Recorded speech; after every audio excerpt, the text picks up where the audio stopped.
Hello, welcome to the REAPERBLOG Video Tools course. This is a pack of video processor presets along with some training to go along with it.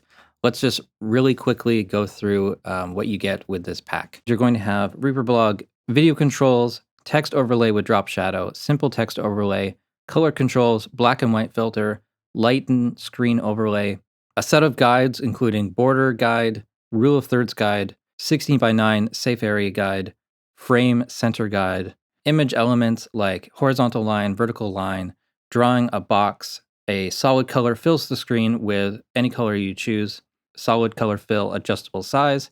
If you just want to draw in a filled rectangle of a particular color, then we have the same thing but with a border, and then we have two ADR and Foley cue markers.